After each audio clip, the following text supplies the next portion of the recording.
Hello friends, are के P study plus में आपका स्वागत है। चलिए आज की करंट अफेयर क्लास को हम लोग स्टार्ट करते हैं, जिसमें पहला क्वेश्चन देखते हैं। पहला क्वेश्चन है आपका, यह जो है आपका जो क्वेश्चन है वह संबंधित है ऑपरेशन दोस्ती। तो यह किस लिए चलाया गया? ऑपरेशन दोस्ती जो है, ऑपरेशन दोस्ती अभी आपको पता होगा 7.9 मैग्नीट्यूड का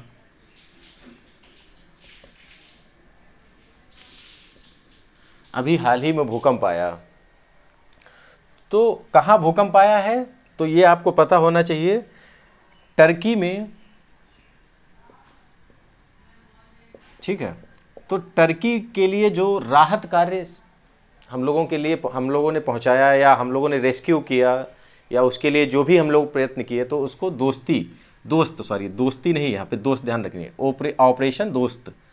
तो ये कार्यक्रम के द्वारा यहाँ पर हेल्प पहुँचाई गई। तो आपसे वनडे एग्जाम में सीधा सा क्वेश्चन पूछा जाएगा कि ऑपरेशन दोस्त क्या है।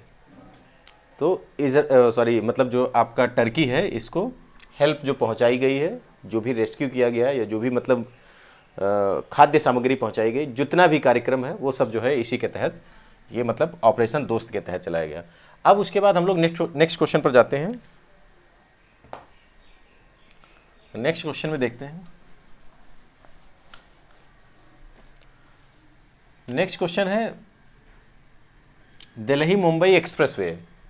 देखिए ये अभी हाल ही में बन रहा है, दिल्ली से मुंबई को एक्सप्रेसवे बन रहा है। एक्सप्रेसवे जो बन रहा है यह लगभग समझ लीजिए बहुत लंबा, मतलब ऐसे समझ लीजिए, और यह जो है इसकी कई क्वालिटीज़ हैं, तो उनके बारे में हम लोग समझेंगे।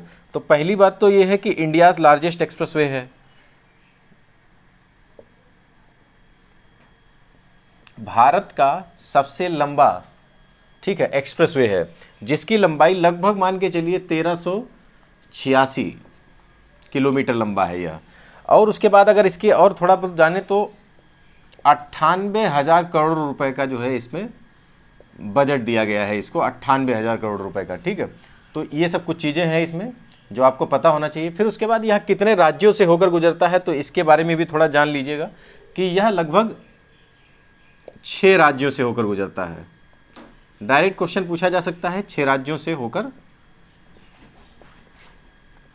गुजरता है, तो ये ध्यान रखिएगा। अच्छा, इसमें जो है दिल्ली से स्टार्ट होगा, ठीक है, दिल्ली होगा, हरियाणा रहेगा, ठीक है। तो ऐसे ही करके मतलब जो है दिल्ली, हरियाणा, राजस्थान, मध्य प्रदेश और उसके बाद गुजरात एंड सीधे महाराष्ट्र पहुंच जाएगा।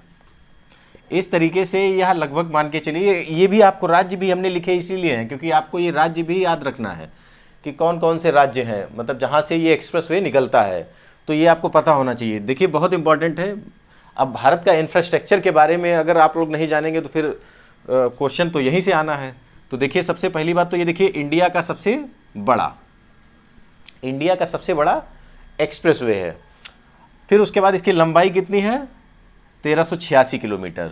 बजट इसके लिए कितना किया गया है? 98,000 करोड़ रुपए। बजट याद रखें या ना रखें, लेकिन आपको 6 राज्य याद रखने हैं जहां जहां से ये गुजर रहा है। तो 6 राज्य जो हैं वो दिल्ली, हरियाणा, राजस्थान, मध्य प्रदेश, गुजरात और महाराष्ट्र में ये जो है इस तरीके से जाता है। अच्छा, अब इसकी जो है थोड़ी और कुछ क्वालिटीज जो है जानेंगे कि यह विश्व का दूसरा ऐसा एक्सप्रेसवे है जो एनिमल पासेस बनाता है, यानी इसमें एनिमल पासेस वगैरह बनाए गए। आप लोग देखिएगा उसमें गूगल पे डालिएगा, सर्च करिएगा एनिमल पासेस, तो आपको पता चलेगा कि एनिमल पासेस वगैरह कैसे बनते हैं। एनिमल पासेस, अब देखिए इसमें क्या होता है कि जैसे मान लीजिए ये रोड है, ये बन रहा है हाईवे, ये हाईवे बन रहा है। अब इस पर जो है जैसे मान लीजिए यहाँ पर जंगली जानवरों का हैबिटेट एरिया है, तो अब यह जो हैबिटेट एरिया है तो यहाँ पर क्या बना दिया जाएगा, या तो ऊपर से पुल निकाल दिया जाएगा या उस भूमि को वैसे ही रहने दिया जाएगा, अंदर से पुल निकाला, मतलब उसको जो है अंदर से उसके खोद के ज़मीन के अंदर से एक्सप्रेसवे को निकाला जाएगा। तो कहने का मतलब उनके हैबिटेट एरिया पर जो है प्रभाव नहीं पड़ेगा इससे।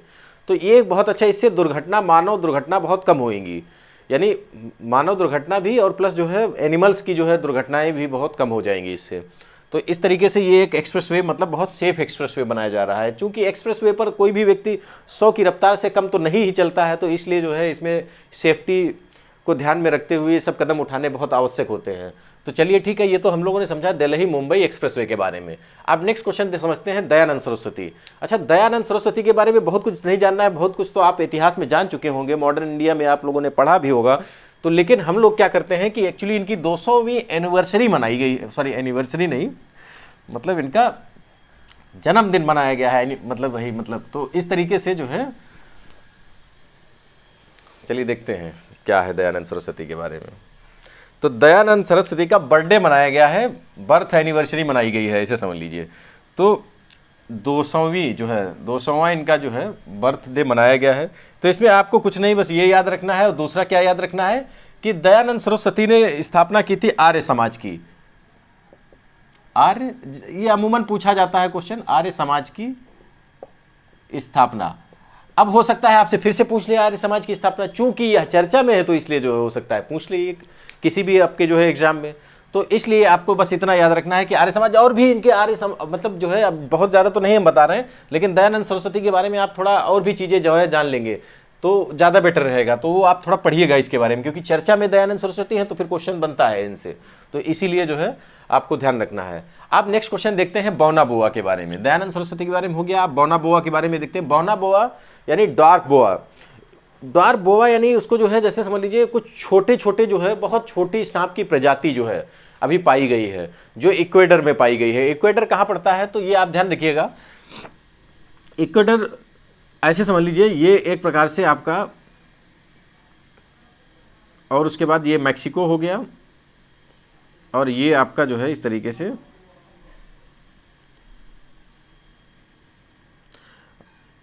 ये हो गया। अब यहां पर आपका जो है इस तरीके से इक्वेडर मतलब पड़ता है। तो आप ध्यान रखिएगा कि यह पड़ता है आपका, बस इतना याद रखेंगे कि इक्वेडर जो है वो आपका ये हो गया नॉर्थ अमेरिका, ये हो गया साउथ अमेरिका। तो साउथ अमेरिका वाले रीजन में जो है ये पड़ता है आपका इक्वेडर। तो ये चीज़ ध्यान रखेंगे, बस इतना याद रखेंगे कि बौना बोआ जो है अभी जो पाया गया है सांप की एक प्रजाति है। बस डायरेक्ट आपसे क्वेश्चन पूछा जाएगा, बहुत ज़्यादा नहीं आपसे पूछा जा सकता है, लेकिन हाँ इतना पूछा जा सकता है कि बौना बोआ क्या है या डार्क बोआ क्या है। तो बस इतना आप ध्यान रखेंगे कि यह इक्वेडर में एक सांप की प्रजाति है, जो बहुत छोटी सांप की प्रजाति पाई गई है। तो बस इतना ही ध्यान रखेंगे। चलिए ठीक है, ये हो गया। नेक्स्ट क्वेश्चन देखते हैं हम लोग, खेलो इंडिया यूथ गेम। अच्छा, खेलो इंडिया यूथ गेम जो है 30 जनवरी से स्टार्ट भी हो चुके हैं। तो ये ध्यान रखिए कहाँ स्टार्ट हो चुके हैं, मध्य प्रदेश के भोपाल में। तो ये ध्यान रखेंगे मध्य प्रदेश में कहाँ स्टार्ट हुए, होस्ट कंट्री जो है मतलब सॉरी स्टेट जो है वो है मध्य प्रदेश है, और इसके भोपाल में जो है यह गेम आयोजित किए गए हैं। और इसमें सबसे पहली बार देखिए ये 5th एडिशन है, पहली बात तो ये ध्यान रखेंगे 5th एडिशन है। और उसके बाद इसमें पहली बार वाटर वाले गेम जो है, जो पानी वाले गेम होते हैं, वाटर गेम को इसमें इंक्लूडेड किया गया है। तो ये इतना याद रखना है आपको कि वाटर वाले गेम जो है अभी हाल ही में मतलब इसी एडिशन में ऐड किए गए हैं इसमें। और उसके बाद अगर थोड़ा ध्यान रखें कि मध्य प्रदेश में होगा, भोपाल में जो है मतलब जो है इसका आयोजन होगा मध्य प्रदेश के भोपाल में। तो बस इतनी चीज़ें आपको याद रखनी है खेलो इंडिया यूथ गेम के बारे में। तो चलिए ठीक है, इसके बारे में हो गया। अब नेक्स्ट क्वेश्चन देखते हैं हम लोग। ये देखिए हिमालयन वाइग्रा। हिमालयन वाइग्रा के बारे में देखेंगे और चर्चा करेंगे हिमालयन वाइग्रा की। तो हिमालयन वाइग्रा एक प्रकार की जड़ी बूटी है। तो जड़ी बूटी तो है ठीक है, लेकिन इसके बारे में थोड़ा और चीज़ें जानेंगे कि जो आपका हिमालयन वाइग्रा है यह एक फंगस है। ठीक है, तो यह क्या है, हिमालयन वाइग्रा एक फंगस है। ठीक है, तो फंगस है। और उसके बाद जो है इसके साथ ही यह बहुत ही इंपॉर्टेंट है। इंपॉर्टेंट इसलिए है क्योंकि यह जो है इसको, हाँ देखिए एक चीज़ और है, हिंदी में इसको जो है कुछ नामों से कीड़ा जड़ी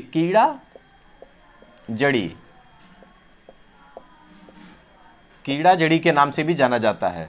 तो ये भी ध्यान रखेंगे, हिमालयन वाइग्रा को जो है कीड़ा जड़ी के नाम से भी जाना जाता है। यह एक फंगस है। फिर उसके बाद यह किन किन रीजन में पाया जाता है तो ये भी आप ध्यान रखिएगा। यह तिब्बत एंड हिमालयन प्लेट्यू, यानी ध्यान रखिएगा ये कहाँ कहाँ पाया जाता है, तो हिमालयन और तिब्बत प्लेट पर पाया जाता है, जो हिमालयन वायग्रा है। अच्छा, अब कहाँ कहाँ, तो भारत में कहाँ कहाँ पाया जाता है, तो ये भी ध्यान रखिएगा। भारत में एक तो अरुणाचल प्रदेश और दूसरा यूके यानी उत्तराखंड। तो इतना ध्यान रखिएगा कि इसमें जो है उत्तराखंड और अरुणाचल प्रदेश में या कीड़ा जड़ी पाया जाता है, यानी हिमालयन वायग्रा पाया जाता है। अब उसके बाद जो है यह जो है बहुत कॉस्टली जो है एक प्रकार का मतलब जो है फंगस है। तो इसके बारे में समझेंगे कि इसका रेट जो है लगभग रहता है तो वो 70 से 80 लाख प्रति केजी रहता है। तो ये ध्यान रखिएगा, 70 से 80 लाख केजी मतलब रहता है। तो ये बहुत महंगा आइटम है, ये समझ लीजिए एक प्रकार से। तो इतनी चीज़ें आपको जो है पता चली। फिर उसके बाद देखिए एक और आप जो है अगर क्वेश्चन याद रखना चाहें तो आप याद रख सकते हैं कि इसको चाइना में, कोई ज़रूरी नहीं है लेकिन आप याद रखना चाहें तो रख सकते हैं कि चाइना में इसको जो है डोंग लिख देते हैं, डोंग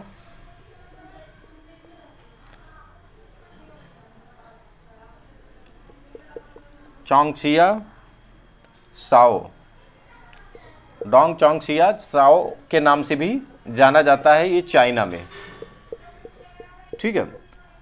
तो ये जो है और इसकी बहुत ज़्यादा डिमांड है, ऐसे समझ लीजिए। ये शरीर के लिए बहुत फायदेमंद है ना, तो इसलिए इसको जो है, और इसके नाम से भी आपको कुछ चीज़ें पता हो रही होंगी, तो इसलिए जो है यह और ज़्यादा जो है चर्चा का विषय बन जाता है। तो चलिए ठीक है, इसको नोट डाउन करना हो जिसको नोट डाउन कर लीजिए, ठीक है। नेक्स्ट क्वेश्चन देखते हैं। अभी हाल ही में जो ये चर्चा में रहा था, उत्तराखंड में चर्चा में रहा था, तो ये भी आप जो है ध्यान रखेंगे, ठीक है। चलिए हटाते हैं इसको।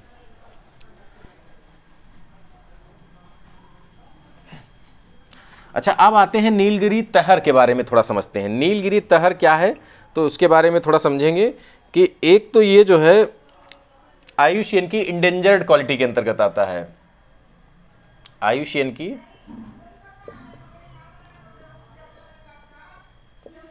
इंडेंजर्ड कैटेगरी के अंतर्गत आता है। फिर उसके बाद यह तमिलनाडु का स्टेट एनिमल है, तमिलनाडु का स्टेट एनिमल है, ये पता होना चाहिए। देन आपको और उसके बाद इसमें जो है अगर शेड्यूल में साइट्स, बाकी सब छोड़ दीजिए, इसमें कुछ आवश्यकता नहीं है आपके लिए। तो बस इतना याद रखेंगे कि यह तमिलनाडु का एक तो नेशनल एनिमल है और उसके बाद इसका इंडेंजर्ड कैटेगरी में है, और यह कहाँ पाया जाता है तो नीलगिरी में, ध्यान रखिएगा। तो नाम ही से लग रहा है कि नीलगिरी तहर, तो तमिलनाडु में। चलिए ठीक है, अब इसके बाद जो है इसको हटाते हैं, नेक्स्ट क्वेश्चन पर आते हैं।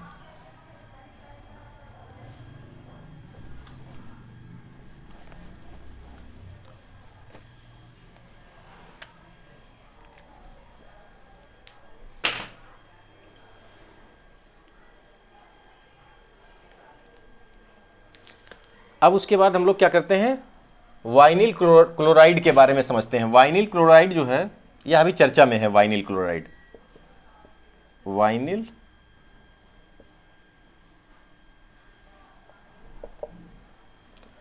देखिए अभी हाल ही में क्या हुआ है कि USA के द्वारा छुपाया तो बहुत गया लेकिन फिर भी जो है छुप नहीं पाया। तो अभी क्या किया गया है, वहाँ पर एक ट्रेन जो है पटरी से पलट गई है। तो उसमें जो है एक्चुअली वो चर्चा का विषय इसलिए है, ट्रेन पलट जो गई है, जो उसमें केमिकल भरा हुआ था, ये वाला जो है आपका। तो इसमें जो केमिकल भरा हुआ था तो इससे जो है बहुत से जो है जैसे पॉलीमर्स होते हैं या प्लास्टिक के बहुत से ऐसे उपकरण होते हैं जिनको बनाया जाता है। तो यह एक टॉक्सिक मतलब जो है मटेरियल था आपका। तो ये ध्यान रखिएगा, ये एक टॉक्सिक मटेरियल था, टॉक्सिक। तो ये ध्यान रखेंगे। और उसके बाद यह जो है अभी वहाँ पर जो है फैल गया है, तो पूरे उस क्षेत्र को खाली करा दिया गया है, क्योंकि वहाँ पर जो है व्यक्तियों के फेफड़े हैं या इस तरीके से मतलब बीमारियां हो सकती हैं, बहुत सी बीमारियां हो सकती हैं, उनके शरीर खराब हो सकते हैं। तो इस तरीके से उसमें जो है क्या किया गया, उस क्षेत्र को थोड़ा खाली करा दिया गया। अभी चर्चा हो रही है कि उसको जलाने की बात कही गई है कि जलाने से थोड़ा जो है पॉल्यूशन होगा, लेकिन अगर वो परमानेंट वहाँ पर पड़ा रहा तो उससे जो है निरंतर जो है वो पोल्यूशन बना रहेगा। तो इस तरीके से अभी चर्चा हो रही है, अब देखते हैं उसमें क्या होगा क्या नहीं होगा, तो वो बाद में देखते हैं। लेकिन अभी चर्चा में है तो आप ध्यान रखेंगे कि यह वाइनिल क्लोराइड जो है यह अभी मतलब जो है जो ट्रेन पलटी है वो कहाँ ट्रेन है, तो ये आपको ध्यान रखना है। तो ट्रेन ये आपकी जो है यूएसए में जो है, यूएसए के ओहियो, बस इतना ध्यान रखेंगे, ओहियो में ट्रेन जो है पलटी है और यूएसए का स्टेट है एक, तो ये ध्यान रखिएगा। तो इतना हुआ आपका जो है ये वाइनिल क्लोराइड के बारे में। अब अच्छा, साउथ अफ्रीका से चीता के बारे में तो समझेंगे, तो थोड़ा ये भी समझ लीजिए कि अभी 12 चीता पहले नामीबिया से मंगाए गए थे, अब साउथ अफ्रीका से मंगाए जा रहे हैं। तो ये ध्यान रखिएगा कि 12 चीता अभी मंगाए जा रहे हैं, तो कहां से मंगाए जा रहे हैं? साउथ अफ्रीका से। डायरेक्ट वनडे एग्जाम में ऐसे ही क्वेश्चन आता है, तो ये ध्यान रखिएगा।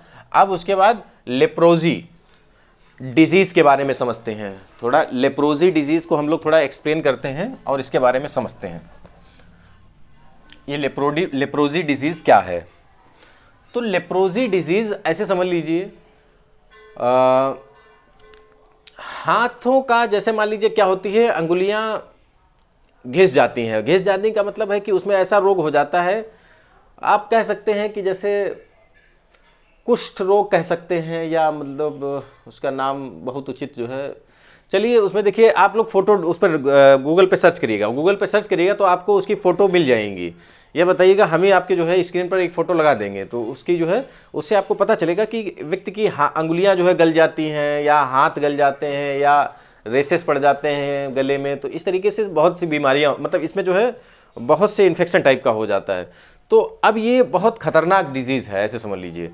अभी ये जो है डिजीज़ अभी हाल ही की डिजीज़ नहीं है, ऐसे समझ लीजिए, बहुत पुरानी डिजीज़ है। तो इसके बारे में थोड़ा समझेंगे हम लोग, और लेप्रोजी के बारे में थोड़ा समझ लेते हैं कि यह लगभग डिजीज़ बहुत पुरानी डिजीज़ है लेप्रोजी। देखिए हम बता देते हैं आपको लेप्रोजी के बारे में।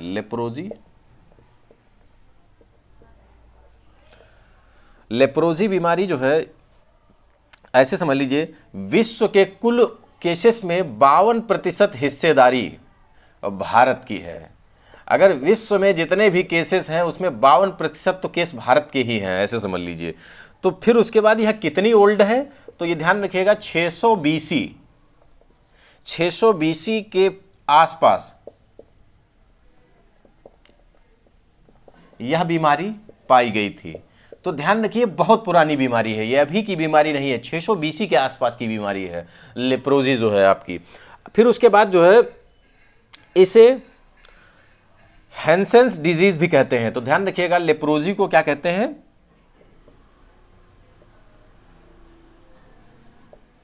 Hansen's disease. तो ये ध्यान रखिएगा, डिजीज के नाम से भी जानते हैं। तो ये नाम है, एक लेप्रोजी है, लेप्रोजी फेमस नाम है। तो इसमें जो बैक्टीरिया है वो बैक्टीरिया कौन सा? ये एक तो पहली बात तो लेप्रोजी, ये ध्यान रखिएगा, ये बैक्टीरियल डिजीज है, बैक्टीरियल, ठीक है, बैक्टीरियल डिजीज है। और उसके बाद बैक्टीरियल डिजीज के साथ साथ यह जो है इसका वायरस को, मतलब इसके जो है बैक्टीरिया को भी समझ लेते हैं। तो बैक्टीरिया का जो नाम है वो आप ध्यान रखेंगे, माइकोबैक्टीरियम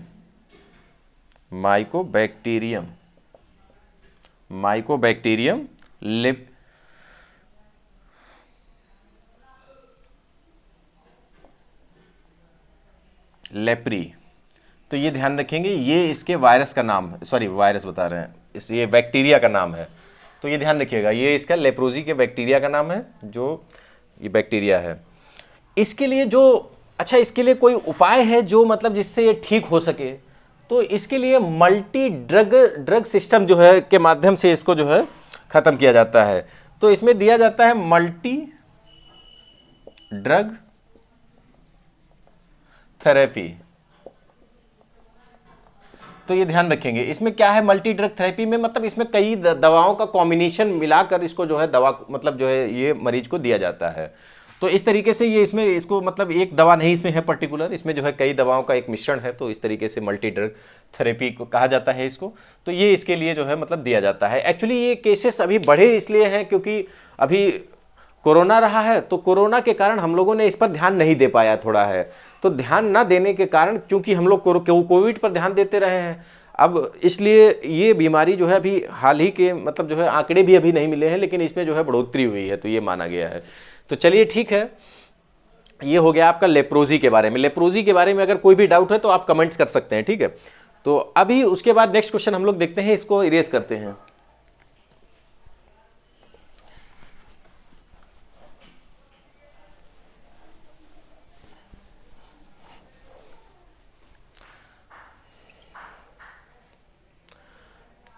अब नेक्स्ट क्वेश्चन है आदि महोत्सव के बारे में। तो आदि महोत्सव समझेंगे, ये आदि महोत्सव क्या है, ये इंपॉर्टेंट है आदि महोत्सव। तो इसमें कुछ चीज़ें हैं जो आप लिखिए अभी देखिए।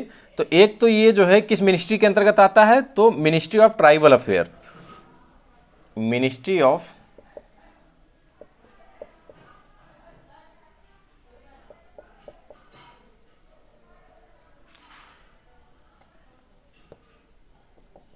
ठीक है, मिनिस्ट्री ऑफ ट्राइबल अफेयर।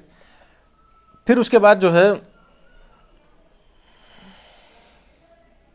अच्छा, इसमें जो है एक चीज़ और ध्यान रखेंगे कि मिनिस्ट्री ऑफ ट्राइबल अफेयर के अंतर्गत एक मतलब जो है एजेंसी बनाई गई थी जिसका नाम था ट्राइफेड। तो ट्राइफेड के बारे में थोड़ा समझेंगे। ट्राइफेड को 1984 में लगभग बनाया गया था, ये ध्यान रखेंगे। ट्राइफेड को 1984 में बनाया गया था। तो ये कुछ है इसके बारे में ध्यान रखिएगा। ये क्या करता है, मतलब ट्राइबल लोगों को सपोर्ट प्रोवाइड कराता है, ट्राइबल लोगों को, ट्राइबल पर्सन्स को सपोर्ट प्रोवाइड कराता है। तो ये ध्यान रखेंगे।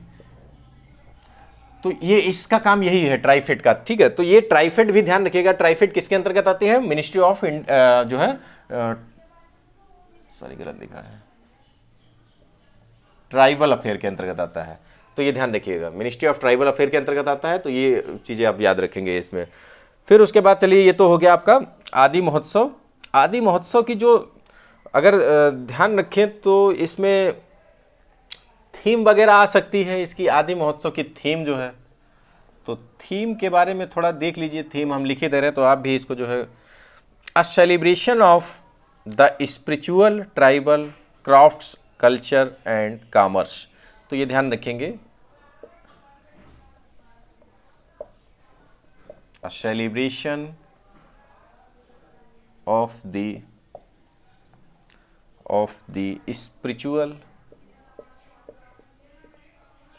spiritual tribal crafts culture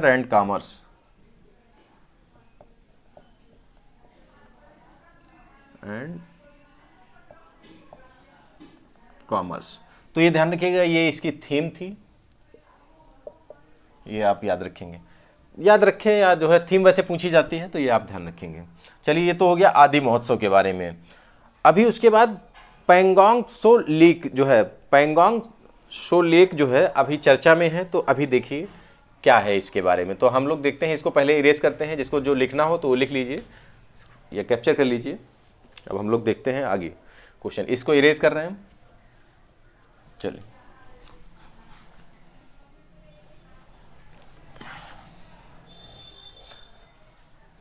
next question आपका है पेंगोंग सो लेक। पेंगोंग लेक बहुत चर्चा में रहती है।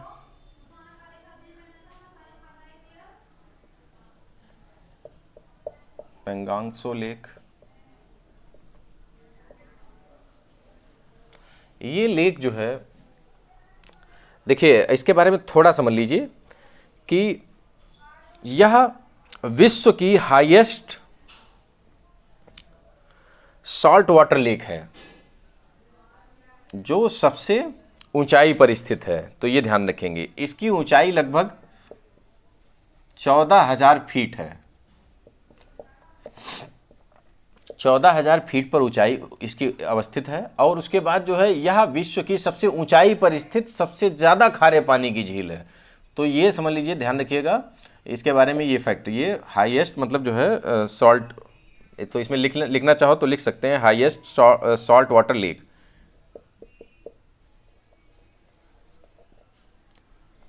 Salt water lake. तो चलिए ये चीज़ आप ध्यान रखिएगा। फिर उसके बाद इसका हिस्सा भारत में कितना आता है ये इस झील का, तो ये भी थोड़ा देख लीजिएगा। इसका 1/3 हिस्सा आता है भारत के अंतर्गत, और उसके बाद जो है 2/3 जो हिस्सा है वो चीन के अंतर्गत आता है। तो चलिए ये चीज़ें आप ध्यान रखेंगे, थोड़ा व्यवहारिक चीज़ें हैं जो आपको पता होना चाहिए। फिर उसके बाद जो है अभी इस पर क्या हुआ है, फ्रोजन लेक मैराथन हुआ है, तो इसलिए ये चर्चा में है। तो चर्चा में क्यों है, इस पर फ्रोजन मतलब जो बर्फ जमा हुआ है तो उस पर एक मैराथन होगा, मतलब दौड़ होगी, तो इस तरीके से जो है इसलिए ये चर्चा में है। तो आप ध्यान रखेंगे कि इस पर फ्रोजन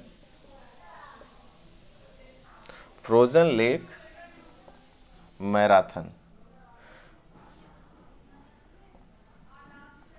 तो इतना याद रखेंगे कि इस पर अभी एक मैराथन होगा जो जमी हुई अभी वर्तमान में, मतलब जो है ठंड में जम जाती है ना, तो इसलिए जो है ये चलिए चर्चा में थी। ठीक है, इसके बारे में अब नेक्स्ट क्वेश्चन देखते हैं। ये तो हो गया पेंगोंग झील के बारे में। अब नेक्स्ट क्वेश्चन देखते हैं, इसको हटाते हैं, आप लोग कैप्चर कर लीजिएगा।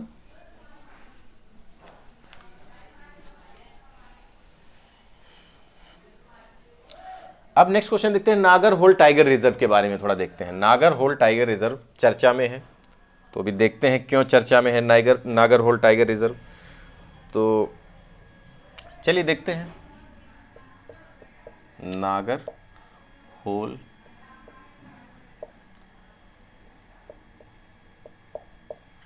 Tiger reserve. Nagarhole tiger reserve. अब चलिए नागरहोल टाइगर रिजर्व के बारे में अगर चर्चा करें तो देखिए यहाँ पर यह एक तो नागरहोल टाइगर रिजर्व पड़ता कहाँ है, तो सबसे पहला क्वेश्चन, तो सबसे इंपॉर्टेंट जो क्वेश्चन रहता है वो यही रहता है कि यह टाइगर रिजर्व कहाँ पड़ता है, तो ये कर्नाटक में पड़ता है। चूंकि जो है क्वेश्चन अधिकतर वनडे एग्जाम में जो क्वेश्चन पूछे जाते हैं वो इसी तरीके से पूछे जाते हैं कि यह टाइगर रिजर्व कहाँ है, वह वाइल्ड लाइफ सेंचुरी कहाँ है, यह, तो इस तरीके से, मतलब कहने का मतलब है कि यही लोकेशंस वगैरह ज़्यादा पूछी जाती हैं। देन फिर उसके बाद देखते हैं हम लोग और भी इसके बारे में कुछ चीज़ें जान लेते हैं। तो इसमें 290 प्रजातियां पाई जाती हैं। ठीक है, ध्यान रखिएगा। तो अभी देखिए, ध्यान रखिएगा, इसमें इस चर्चा में इसलिए है क्योंकि यहाँ पर अभी चिड़ियों का हाल ही में सर्वे हुआ है, चिड़ियों का सर्वे हुआ है। तो इसमें पाया गया कि 290 प्रजातियां जो हैं वो चिड़ियों की अभी यहाँ पर पाई गई हैं। तो ये बहुत इंपॉर्टेंट है, यहाँ पर ध्यान रखिएगा। तो सर्वे में ये बताया गया है कि यहाँ पर इसमें कुछ प्रजातियाँ विदेशी भी हैं। विदेशी का मतलब है कि जो है कुछ उड़ के आई हैं अभी इसमें जो है, तो वो भी इंक्लूडेड हैं। तो ये ध्यान रखेंगे। तो 290 प्रजातियों में कुछ बाहरी हैं, कुछ भारतीय हैं। तो इस तरीके से जो है इस चर्चा में इसीलिए है वर्तमान में, तो ध्यान रखेंगे ये सब। अच्छा, इसको एक और बहुत इंपॉर्टेंट है, ये नागरहोल टाइगर रिजर्व जो है इसको पहले किस नाम से जाना जाता था, तो वो राजीव गांधी नेशनल पार्क के नाम से जाना जाता था। तो ये आप लोग इसको लिख लीजिए, राजीव गांधी नेशनल पार्क। तो ये ध्यान रखेंगे, राजीव गांधी नेशनल पार्क के नाम से पहले जाना जाता था। तो चलिए ये तो हुआ।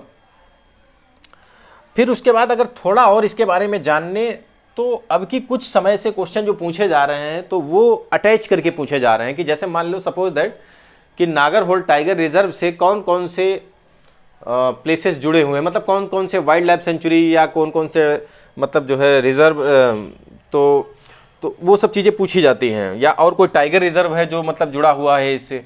तो एक तो ये कर्नाटक में है, तो दूसरा ध्यान रखेंगे कि यह कर्नाटक में एक और आपका पड़ता है बांदीपुर टाइगर रिजर्व।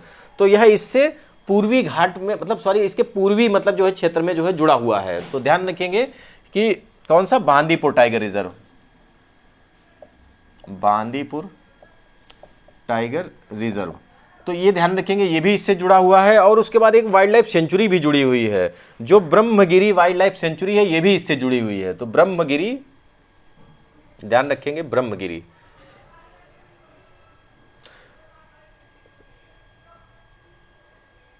ब्रह्मगिरी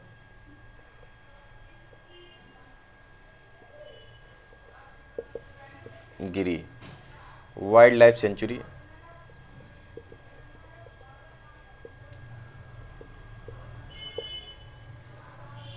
ठीक है, wild life sanctuary, Brahmagiri wild life sanctuary. और इधर जो है बांदीपुर टाइगर रिजर्व, तो ये ध्यान रखिएगा, ये इससे जो है जुड़े हुए हैं नागरहोल टाइगर रिजर्व से। तो इतना ये आपका जो है क्वेश्चन, आपको इसको नोट डाउन कर लीजिएगा, ठीक है। तो ये हुआ आज का जो है करंट अफेयर का सेशन। चलिए ठीक है दोस्तों, आज के लिए इतना ही रखते हैं। अभी आज नेक्स्ट जो है वीडियो आपका जल्दी ही आ जाएगा, कल नहीं लेकिन एक दिन के गैप में आ जाएगा आपका जो है, यानी परसों के दिन आपका जो है, आज आपकी डेट है आपकी 19 तारीख है आज, तो 20 तारीख को 21 तारीख को आपका नेक्स्ट वीडियो आ जाएगा, जो थोड़ा बड़ा रहेगा, जिसमें जो है ज़्यादा चीज़ें रहेंगी।